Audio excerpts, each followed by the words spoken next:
Any relationship that is not based on love is transactional. And when one party feels he's not getting a fair deal, it leads to conflict. Today, our relationship with God has become transactional, and we are always looking for ways and means to benefit from God.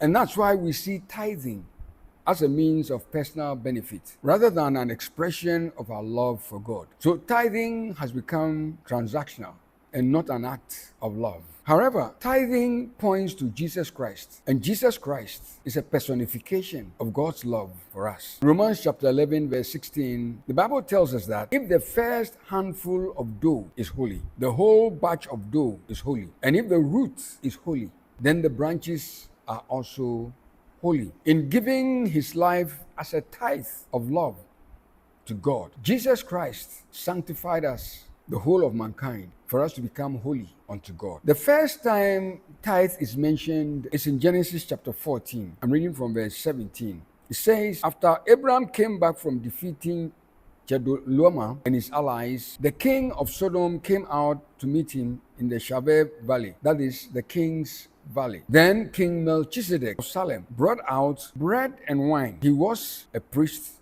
of God Most High. And he blessed Abraham and said, blessed is Abraham by God Most High, maker of heaven and earth. Blessed is the Most High, who has handed your enemies over to you. And then Abraham gave him a tenth of everything. Now remember, in those days, there was no organized worship, but there were recognized men of God. And Melchizedek was one such man who lived on the benevolence of the people who believed in God. They gave to him. Melchizedek, on meeting Abraham, blessed him and served him bread and wine. And we know that bread and wine stands for the communion, and the communion stands for Christ laying down his life for us. And after serving Abraham the communion, Abraham gave him a tithe of everything he has acquired.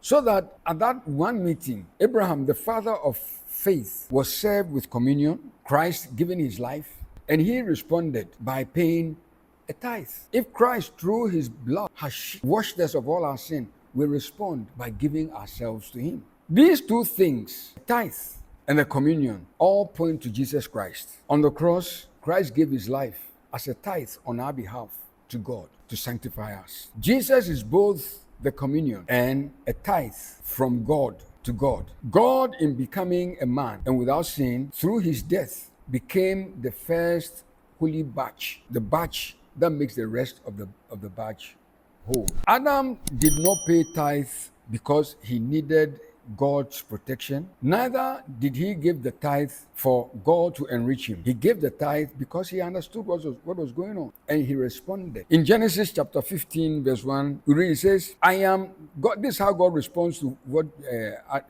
Abraham did. He says, because of what you've done, I, God, am going to be your shield, and I, God, am going to be your reward. I'm not going to reward you with anything. I'm going to reward you with myself. Now, tithe became a law because of Levi when the temple worship was established, and Levi needed to be taken care of. In Numbers chapter 1, reading from verse 21, listen to the Bible say, and the Lord said to Aaron, you will have no land or property of your own as other Israelites. I am your possession and your property among Israelites. Does that remind you of something? God told Abraham, I am your reward.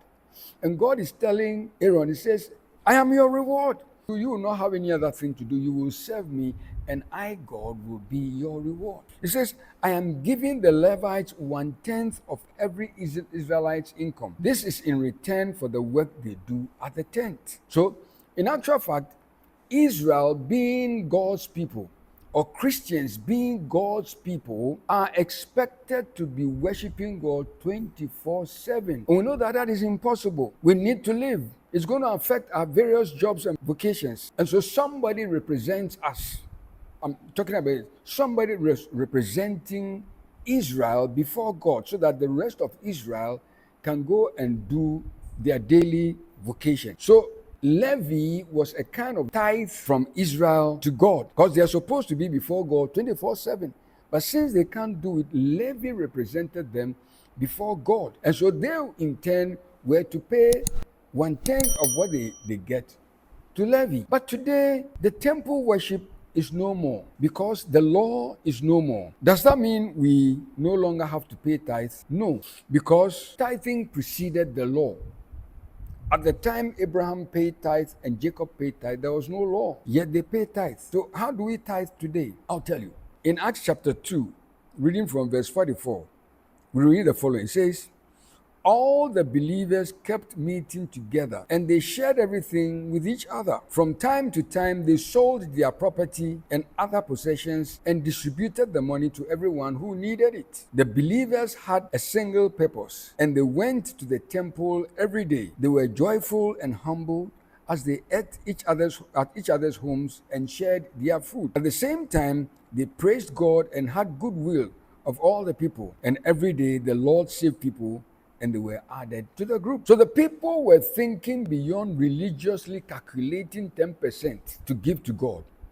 Rather, they were joyously giving all that they had. Again, in 2 Corinthians chapter 8, I'm reading from verse 1. Listen, it says, brothers and sisters, I want you to know how God showed his kindness to the churches in the province of Macedonia. Whilst they were being severely tested by suffering, their overflowing joy, along with their extreme poverty, has made them even more generous. I assure you that by their own free will, they have given all that they could, even more than they could afford. They made an appeal to us, begging us to let them participate in the ministry of God's kindness to his holy people in Jerusalem. They did more than we expected. First, they gave themselves to the Lord and to us, since this was God's will. And this led us to urge Titus to finish his work of God's kindness among you in the same way as he had already started it. So that in this we see that churches which were financially better off than other churches were making contributions to their less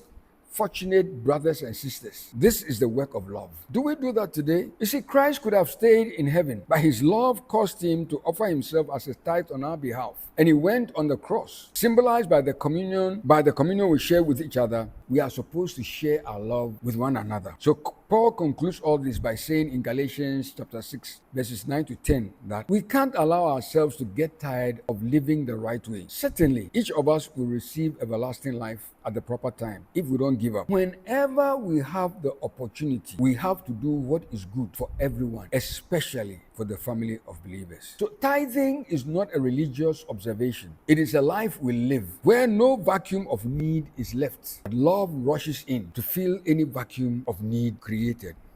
God bless you.